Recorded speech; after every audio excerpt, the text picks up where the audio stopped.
نحمده ونصلي ونسلم على رسوله الكريم أما بعد فأعوذ بالله من الشيطان الرجيم بسم الله الرحمن الرحيم اهدنا الصراط المستقيم صدق الله العلي العظيم یا ایھا الذین آمنوا، اے ایمان والو، لیبلونکم اللہ بشیء، اللہ تعالیٰ ضرور بضرور تمہارا امتحان لے گا، بشیء من الصید، شکار کے ذریعے، تنالہ ایدیکم ورماحکم، تمہارے ہاتھ اس شکار تک پہنچ رہے ہوں گے اور تمہارے نیزے بھی اس شکار تک پہنچ رہے ہوں گے، لیکن تمہیں شکار کرنا حرام ہوگا۔ تو ایسا ہوا سن 6 ہجری، صحابہ کرام عمرے کا احرام باندھ کر نکلے، 1400 صحابہ کرام حدیبیہ کے مقام پر پہنچے تو کافروں نے راستہ روک دیا اور آگے جانے نہ دیا اور عمرہ نہ کرنے دیا۔ تو اس وقت معاملہ یہ تھا کہ مسلمانوں کو شدید بھوک لگی ہے اور کھانے پینے کے لیے اور کوئی ذرائع نہیں ہے، اور احرام کی حالت میں شکار کرنا حرام ہوتا ہے۔ تو شکار ان کے گھوڑوں پر گرنے لگے، ان کے نیزوں پر گرنے لگے، یہاں تک کہ عالم یہ تھا کہ شکاری پرندے یعنی جن کا ہم شکار کرتے ہیں تو وہ اس طرح قریب آ گئے کہ صحابہ کرام اس کو آرام سے اٹھا کر پکڑ سکتے ہیں، مگر آزمائش کہ شکار کرنا حرام اور جو چیز کھانا حلال ہے وہ مل نہیں رہا، تو اللہ تعالیٰ نے مسلمانوں کی آزمائش فرمائی، لِيَعْلَمَ اللَّهُ مَن يَخَافُهُ بِالْغَيْبِ، تاکہ اللہ تعالیٰ ظاہر فرمائے لوگوں کو کہ کون اللہ سے بن دیکھے ڈرتا ہے۔ مسلمانوں نے اپنے ہاتھوں کو شکار کی طرف نہ بڑھایا اور شکار نہ کیا، بھوک کو برداشت کیا، بھوک کو برداشت کرتے رہے۔ ہمارے لیے اس واقعے میں درس ہے کہ انسان کی آزمائش ہوتی ہے، حلال ڈھونڈنے سے نہیں ملتا اور حرام پاؤں میں آتا ہے۔ اس وقت بندہ اگر حرام کو ٹھکرا دے اور حلال کو اختیار کر لے، کچھ دنوں کی تکلیف برداشت کر لے اور حرام میں مبتلا نہ ہو، تو اللہ تعالی اسے غیب سے روزی کے اسباب مہیا فرما دیتا ہے۔ جتنی روزی لکھی ہے وہ ضرور ملے گی، اس سے پہلے موت نہیں آئے گی، مگر کچھ وقفے کے لیے آزمائش ہو جاتی ہے اور اکثر لوگ اس آزمائش میں ناکام ہو جاتے ہیں اور پھر وہ تھوڑا عرصہ تو برداشت کرتے ہیں، پھر کہتے ہیں کیا کریں مجبوری ہے، تو وہ حرام نوکری پہ بھی لگ جاتے ہیں اور حرام کاموں میں ملوث ہو جاتے ہیں۔ اور حقیقت یہ ہے کہ جتنے ڈاکو ہیں، کبھی ڈاکوؤں کے قریب جا کر ان کا انٹرویو لیجئے تو ان میں سے کئی ایسے کہیں گے کہ ہم نے حلال روزی کے لیے تلاش کی، جب کچھ نہ ملا تو مجبوری میں ڈاکوؤں کے ساتھ ہو گئے۔ تو شریعت میں ایسی مجبوری قابل قبول نہیں ہے، یہ آزمائش ہے۔ انسان کو چاہیے کہ ان آزمائش کی گھڑیوں میں وہ یہ نیت کرے کہ میں بھوکا رہوں کوئی بات نہیں، میں پیاسا رہوں کوئی بات نہیں، میں اپنے بچوں کو دنیاوی آسائش نہ کرا سکوں کوئی بات نہیں، لیکن میں کبھی بھی حرام کی طرف نہیں جاؤں گا۔ اللہ تعالی مسلمانوں کو بھروسہ عطا فرمائے اور حرام سے اور ناجائز کاموں سے محفوظ فرمائے۔ فَمَنِ اعْتَدَى بَعْدَ ذَلِكَ، پس جو کوئی اس کے بعد زیادتی کرے اور حرام میں ملوث ہو جائے، فَلَهُ عَذَابٌ أَلِيمٌ، پس اس کے لیے دردناک عذاب ہے۔ یا ایھا الذین آمنوا، اے ایمان والو، لا تقتلوا الصید وانتم حرم، جب تم احرام کی حالت میں ہو تو شکار نہ کرو، ومن قتلہ منکم متعمدا، اور جو تم میں سے حالت احرام میں جان بوجھ کر شکار کر لے، فجزاء مثل ما قتل من النعم، تو اس کی سزا یہ ہے کہ جس جانور کو اس نے شکار میں قتل کیا اس جانور کی قیمت وہ کفارے میں ادا کرے۔ میں ایک مثال سے آپ کو سمجھاتا ہوں۔ کوئی شخص عمرے کے لیے گیا، اب جگہ جگہ کبوتر اسے نظر آتے ہیں. احرام کی حالت میں کبوتر کا شکار کرنا یہ حرام ہے. بالفرض سمجھانے کے لیے عرض کرتا ہوں کہ کسی کو طبیب نے کہا کہ کبوتر کا خون جو ہے تو اپنے ہاتھ پر ملے گا تو تیرے ہاتھ میں جو کمزوری ہے دور ہو جائے گی. اس کو وہیں پر وہ چیز یاد آ گئی. اس نے بہت زیادہ کبوتر ہیں، ایک کبوتر پکڑا اور اسے ذبح کر دیا. احرام کی حالت میں اگر کیا تو اب اسے اس کبوتر کا کفارہ ادا کرنا ہوگا. اب وہ وہاں پہ معلوم کرے گا کہ اس کبوتر کی قیمت کیا ہے. جب وہاں کے لوگ اسے بتائیں گے بھئی یہ کبوتر 10 ریال کا ہے کہ 100 ریال کا ہے کہ 1000 ریال کا ہے، جو بھی اس کی قیمت ہو اس قیمت کو اسے صدقہ کرنا ہوگا. یہ ایک مثال سمجھائی. اس زمانے میں ہرن ہوتے تھے، چاروں طرف جنگلات ہوتے تھے، لوگ احرام کی حالت میں ہوتے تو انہیں منع کیا گیا کہ احرام کی حالت میں تم جب محرم بن گئے تو تم سے تمام شکاری جانوروں کو امن ہونا چاہیے. تم نہ ہرن کا شکار کر سکتے ہو، نہ نیل گائے کا شکار کر سکتے ہو، نہ خرگوش کا شکار کر سکتے ہو. ہاں، جو شکاری جانور نہیں ہیں یعنی جن کا شکار نہیں کیا جاتا، گائے ہے، بیل ہے، اسی طرح مرغی ہے، اسی طرح بطخ ہے، اسی طرح بکری ہے، دمبا ہے، تو ان جانوروں کو احرام کی حالت میں پکڑنا اور انہیں ذبح کرنا یہ جائز ہے. لیکن جو جانور عموماً شکار کیے جاتے ہیں ویسے ہاتھ میں نہیں آتے، اور کبوتر بھی اس میں داخل ہے، چڑیا بھی اس میں داخل ہے، کہ اس کا پھر کفارہ بھی دینا ہوگا اور توبہ بھی کرنی ہوگی. اس کا فیصلہ قیمت کا کون کرے گا؟ یحکم بہ ذوی عدل منکم، تم میں سے 2 انصاف کرنے والے سمجھدار فیصلہ کر کے بتائیں گے کہ اس کی قیمت یہ ہے. ہم اپنے طور پر کبوتر کی یا چڑیا کی قیمت کا تعین کر لیں تو ہمیں اجازت نہیں ہے. جو اس کی قیمت کے بارے میں معلومات رکھتے ہیں اور نیک شخص ہیں وہ بتائیں گے کہ اس کی احتیاطاً یہ قیمت بنتی ہے، آپ اتنا کفارہ ادا کریں. اب سوال یہ ہے کہ اس رقم کو وہ کس طرح خرچ کرے. تو فرمایا ہدیم بالغ الکعبۃ. ایک صورت تو یہ ہے کہ وہ حرم شریف میں اس رقم کی قربانی کر دے. اگر اس سے بکری یا دمبا یا بھیڑ آ جاتا ہو تو اس رقم سے حرم شریف میں ہی دم ادا کر دے اور اسے ذبح کر دے. او کفارۃ طعام مساکین، اور اگر یہ کیفیت ہو کہ اس کی رقم ایک بکری سے کم بن رہی ہے تو پھر وہ یہ کرے کہ غریبوں میں اس رقم کو اس طرح تقسیم کرے کہ ہر ایک کے ہاتھ میں اتنی رقم آئے جو صدقہ فطر کی رقم ہوتی ہے. مکہ مدینے میں صدقہ فطر کی رقم تقریباً 3.5 ریال 4 ریال ہوتی ہے، اور پاکستان میں صدقہ فطر کی رقم تقریباً 40 روپے 45 روپے بنتی ہے. تو جو بھی رقم ہو اگر وہ وہاں پر ادا کرے گا تو وہاں کے حساب سے دے گا، یہاں پر ادا کرے گا تو یہاں کے حساب سے دے گا. مطلب یہ کہ مثال کے طور پر 400 روپے بنے تو 40 روپے 10 مسکینوں میں تقسیم کر دے. 800 روپے بنے تو 40 روپے وہ 20 مسکینوں میں تقسیم کر دے. تو یہ جو تقسیم ہوگی اس رقم کی تقسیم اس طرح ہوگی کہ کم از کم ایک غریب کو صدقہ فطر کی رقم سے کم نہ ملے. زیادہ مل جائے تو کوئی حرج نہیں. مسئلہ پھر ذہن میں رہے، احرام کی حالت میں اس نے شکار کر لیا تو اس شکار کی قیمت کا تعین وہاں کے 2 نیک لوگ کریں گے، اور پھر وہ قیمت اگر بکری کی قیمت تک پہنچتی ہے تو افضل یہ ہے کہ وہ وہاں پر دم دے دے حرم شریف میں بکری کا، اور اگر وہ دم دینا نہیں چاہتا یا قیمت اس سے کم ہے تو وہ اس رقم کو غریبوں میں تقسیم کر دے. وہاں بھی کر سکتا ہے، یہاں آ کر بھی کر سکتا ہے. جب غریبوں میں تقسیم کرے گا تو کم از کم ہر غریب کو صدقہ فطر کی رقم ملنی چاہیے. اس سے زیادہ مل جائے تو کوئی حرج نہیں، اس سے کم نہ ہو، اور کسی کی یہ بھی طاقت نہیں. پھر وہ کیا کرے؟ او عدل ذالک الصیام، تو وہ اس کے بدلے میں روزے رکھے. اب روزے کتنے رکھنے ہوں گے تو یہ دیکھا جائے گا. مثلا 400 روپے خرگوش کی قیمت بنی تو 400 روپے میں 10 مسکینوں کو 40 روپے دے سکتے ہیں.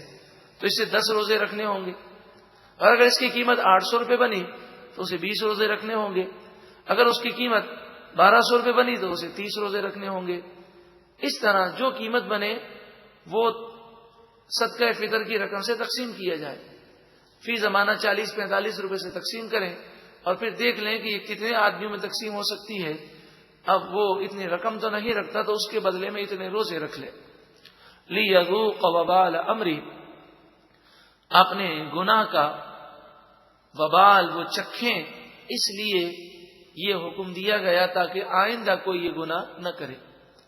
عفا اللہ عما سلف، یہ آیت نازل ہونے سے پہلے جو کچھ تم سے ہو گیا اس کا کفارہ نہیں دینا ہوگا، اللہ نے معاف فرمایا۔ ومن عادا، اب جو کوئی سرکشی کرے اور اس آیت کے نازل ہونے کے بعد بھی یہ کام کرے اور کفارہ بھی ادا نہ کرے، تو جان بوجھ کر یہ کرنا گناہ اور پھر کفارہ بھی ادا نہ کرنا، تو یہ تو ڈبل گناہ ہے۔ فَيَنْتَقِمُ اللَّهُ مِنْهُ، تو اللہ تعالیٰ اس سے بدلہ لے گا۔ وَاللَّهُ عَزِيزٌ ذُو انتقام، اور اللہ غالب بدلہ لینے والا ہے، انتقام لینے والا ہے۔ مفسرین بیان کرتے ہیں کہ جو حج پر جائے، عمرے پر جائے، حج کرنا سعادت ہے، عمرہ کرنا سعادت ہے۔ خصوصاً جو نفلی حج کے لیے جاتے ہیں وہ ذرا بھی پرواہ نہیں کرتے، جرم کرتے ہیں احرام کی حالت میں، اور پھر انہیں سمجھایا جائے کہ آپ پر تو دم آ گیا تو کہتے ہیں اللہ غفور رحیم، بخشنے والا ہے۔ وہ مسئلہ سننے کو تیار نہیں ہوتے، حالانکہ اللہ تبارک و تعالی تو بخشنے والا ہے ہی، مگر جو جرم کیے ہیں اس کا کفارہ دینا لازم ہے۔ اور یہاں احرام کی حالت میں شکار کرنے پر کفارہ بیان ہوا، اور کفارہ نہ ادا کرنے والوں کو فرمایا گیا کہ اللہ تعالی غالب انتقام لینے والا ہے۔ اس سے ان لوگوں کو ڈرنا چاہیے۔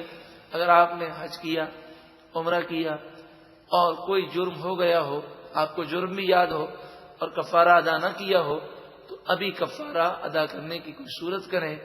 یہ یاد رکھیں کہ اگر کفارہ دم کی صورت میں ہے تو قربانی یہاں پر نہیں ہو سکتی، وہ دم آپ کو حرم شریف میں ہی ادا کرنا ہوگا، یا تو خود جا کے ادا کریں، یا پھر وہاں کوئی آپ کا رشتہ دار جانے والا ہو تو اس کے ہاتھ رقم بھجوا دیں، یا اگر رشتہ دار وہیں رہتا ہے تو اسے فون پر کہہ دیں کہ بھئی اتنے دم آپ ہماری طرف سے ادا کر دیں۔ اُحِلَّ لَكُمْ صَيْدُ الْبَحْرِ، حلال کیا گیا تمہارے لیے دریا کا شکار، یعنی مچھلی کا شکار کرنا احرام کی حالت میں بھی جائز ہے۔ وہ طعامہ، اور مچھلی کا کھانا بھی جائز ہے۔ متاعا لکم، یہ مچھلیاں، یہ دریائی شکار تمہارے لیے سامان ہے۔ وَلِلسَّيَّاحَةِ، اور مسافروں کے لیے گزر بسر کرنے کا ایک بہترین ذریعہ ہے۔ مچھلی کے متعلق سماعت کر لیجئے کہ مچھلی وہ جانور ہے کہ حدیث پاک میں اسے ذبح سے مستثنی قرار دیا گیا، تو مچھلی کو ذبح کرنا کوئی ضروری نہیں ہوتا، صرف مچھلی کا شکار ضروری ہے۔ مچھلی جال میں پکڑ لی، اب پانی سے باہر نکال لیا اور وہ مچھلی مر گئی تو وہ حلال ہے۔ ہاں، کوئی مچھلی دریا میں، سمندر میں طبعی موت مر جائے، بغیر شکار کیے ہوئے خود بخود مر جائے، تو ایسی مچھلی کو کھانا حرام ہے۔ اس کی پہچان یہ ہوتی ہے کہ جب مچھلی طبعی موت مر جاتی ہے تو وہ الٹا ہو کر تیرنا شروع کر دیتی ہے۔ ایسی مچھلی جسے نظر آئے اسے اس کا کھانا حرام ہے۔ ہاں، جس مچھلی کو شکار کیا، اب چاہے وہ پانی سے باہر آ کر تڑپ تڑپ کے مر گئی یا اسے ذبح کر دیا گیا، تو دونوں صورتوں میں وہ حلال ہے۔ نبی اکرم صلی اللہ علیہ وآلہ وسلم نے ارشاد فرمایا مچھلی بغیر ذبح کے تمہارے لیے حلال کی گئی۔ ارشاد فرمایا وَحُرِّمَ عَلَيْكُمْ صَيْدُ الْبَرِّ مَا دُمْتُمْ حُرُمًا، جب تک تم حالت احرام میں ہو تو تم پر خشکی کا شکار کرنا حرام ہے۔ وَاتَّقُوا اللَّهَ الَّذِي إِلَيْهِ تُحْشَرُونَ، اور اس اللہ سے ڈرو جس کی طرف تم لوٹائے جاؤ گے۔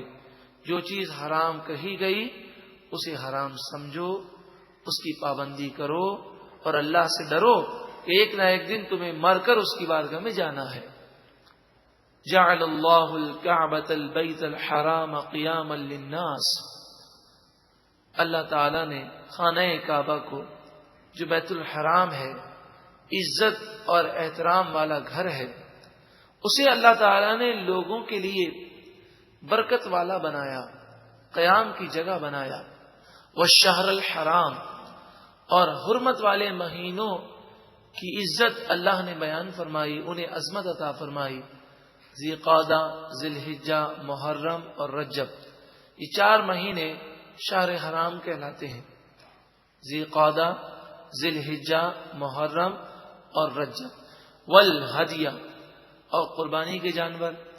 والقلائد، اور وہ حج کے جانور جن کے گلوں میں ہار پہنایا جاتا، اور حاجی جب حج کے لیے جاتے ہیں تو اپنے ساتھ لے کر جاتے. فی زمانہ تو ایسی صورتحال نہیں ہوتی، پہلے ایسا ہوتا تھا. تو ان جانوروں کا احترام کرنا لازمی ہے. اسی لیے کہا گیا کہ قربانی کے جانور کو اچھے سے اچھا کھلایا جائے اور اس کا خیال رکھا جائے، اور ایسا نہ ہو کہ ہم قربانی کا جانور لا کر اس سے بے پرواہی کریں. اگر وہ بھوکا رہا یا اسے پانی نہ پیش کر سکے تو سخت گناہ ہوگا. اعلیٰ حضرت امام اہل سنت فرماتے ہیں کہ جب جانور کسی کے پاس موجود ہو تو دن میں 70 مرتبہ اس کے پاس کھانا پیش کرے. کتنی دفعہ؟ 70 مرتبہ. یہ اعلیٰ حضرت فاضل بریلوی علیہ رحمہ نے سمجھانے کے لیے عرض کیا. یعنی دیکھیں، یہ انسان نہیں، یہ جانور ہے. آپ نے پانی پیش کیا، اس نے نہیں پیا. آپ نے کھانا پیش کیا، اس نے نہیں کھایا. ہو سکتا ہے 2 منٹ کے بعد اس کو پانی کی طلب ہو، چونکہ یہ جانور ہے، انسان کی طرح اس میں شعور نہیں ہے. تو ہم نے تو یہ سمجھا کہ ہم نے پانی پیش کیا، کھانا پیش کیا، اس نے نہیں کھایا، اب 2 گھنٹے تک ہم تو بیٹھے ہوئے ہیں اور وہ پانی کے لیے تڑپ رہا. تو اس لیے جانور کو لے لینا یہ آسان ہے، اور اس کے حقوق ادا کرنا یہ ایک بڑا مشکل امر ہے. تو قربانی کے جانور کی خدمت کرنا بہت بڑی سعادت ہے. لیکن اگر ہم نے آج تک ایسی کوتاہی کی ہے اور قربانی کے جانور کو اپنے بچوں کے سپرد کر کے ہم بے پرواہ ہو گئے ہیں، تو اللہ تعالیٰ کی بارگاہ میں ہم توبہ کرتے ہیں. اللہ تعالیٰ ہمیں معاف فرمائے اور آئندہ نیت کریں. اسی طرح جو لوگ مچھلیاں پالتے ہیں یا جانور پالتے ہیں، تو اول تو یہ ہے کہ نہ پالے تو اچھا ہے، اور اگر پالتے ہیں تو پھر لازمی یہ ہے کہ ہر وقت ان کے پاس کھانا اور پانی کا انتظام ہو، تاکہ جب بھی انہیں بھوک لگے یا انہیں پیاس لگے تو وہ جانور بد دعا نہ دے. ذالک لتعلموا، یہ اس لیے تاکہ تم سمجھو، جانو، ان اللہ یعلم ما فی السماوات وما فی الارض، بے شک اللہ تعالیٰ خوب جانتا ہے جو کچھ آسمانوں میں ہے اور جو کچھ زمین میں ہے. وَأَنَّ اللَّهَ بِكُلِّ شَيْءٍ عَلِيمٌ، اور بے شک اللہ تعالیٰ ہر چیز کو جاننے والا ہے. جب اللہ تعالیٰ سب چیزوں کو جاننے والا ہے تو ہماری عقل محدود ہے. اللہ کا حکم ہی صحیح ہے. حکم ہمیں مشکل لگے کہ آسان لگے، ہمیں اللہ ہی کے حکم پر عمل کرنا چاہیے. اعلموا، تم خوب جان لو، ان اللہ شدید العقاب، بے شک اللہ تعالی شدید عذاب دینے والا ہے. وان اللہ غفور الرحیم، اور بے شک اللہ تعالی بخشنے والا مہربان ہے. تو عذاب سے خوف بھی ہو اور رحمت کی امید بھی ہو. فی زمانہ مسلمانوں میں رحمت کی امید تو ہے، لیکن وہ اللہ کے عذاب سے ڈرتے نہیں ہیں. تو دونوں چیزوں کو اس آیت میں بیان کیا گیا. ما علی الرسول الا البلاغ، رسول اللہ صلی اللہ علیہ وسلم پر تو صرف پہنچا دینا ہے. آپ نے پیغام پہنچا دیا. اب جو عمل نہیں کرتا وہ اپنا خود نقصان کرتا ہے. واللہ یعلم ما تبدون وما تکتمون، اور اللہ خوب جانتا ہے جو تم ظاہر کرتے ہو اور جو تم چھپاتے ہو. قل، اے محبوب آپ فرمائیے، لا یستوی الخبیث والطیب، ناپاک اور پاک برابر نہیں ہوتے. خبیث سے مراد ناپاک، طیب سے مراد پاک. اب پاک اور ناپاک میں تمام چیزیں داخل ہیں. ہر حرام چیز وہ ناپاک ہے، حرام سے بچنا ہے. ہر حلال چیز پاک ہے. اسی طرح جو مومن ہے جس کا عقیدہ درست ہے وہ طیب ہے، اور جو کافر ہے، منافق ہے، یہود و نصارہ ہے تو وہ خبیث ہے، ناپاک ہے. تو یہ دونوں چیزیں برابر نہیں ہو سکتی. آگے ارشاد فرمایا وَلَوْ أَعْجَبَكَ كَثْرَةُ الْخَبِيثِ. انسان یہ غور کرتا ہے کہ چاروں طرف گناہ ہو رہے ہیں، چاروں طرف حرام کی ریل پیل ہے، چاروں طرف کفار کی اکثریت ہے. اگر دیکھا جائے تو 85% تقریباً دنیا کی آبادی میں 85% کافر ہے، تو اکثریت کافروں کی ہے. اور مسلمانوں میں جو ہیں ان میں سے اکثریت بے نمازیوں کی ہے، اکثریت گناہ گاروں کی ہے. تو چاروں طرف گناہوں کی ریل پیل نظر آ رہی ہے، حرام قدموں میں آ رہا ہے. تو انسان پھر بھی پسند صرف اور صرف طیب ہی کو کرے. ارشاد فرمایا وَلَوْ أَعْجَبَكَ كَثْرَةُ الْخَبِيثِ. اگرچہ ناپاک اور خبیث کی کثرت تمہیں تعجب میں ڈالے، پھر بھی تمہیں پسند کرنا ہے طیب کو، اور طیب بننے کی کوشش کرنی ہے، اور طیب کو حاصل کرنے کی کوشش کرنی ہے. فَاتَّقُوا اللَّهَ. بس اللہ سے ڈرو. یا اولی الالباب، اے عقل مندو، لعلکم تفلحون، تاکہ تم فلاح پا جاؤ.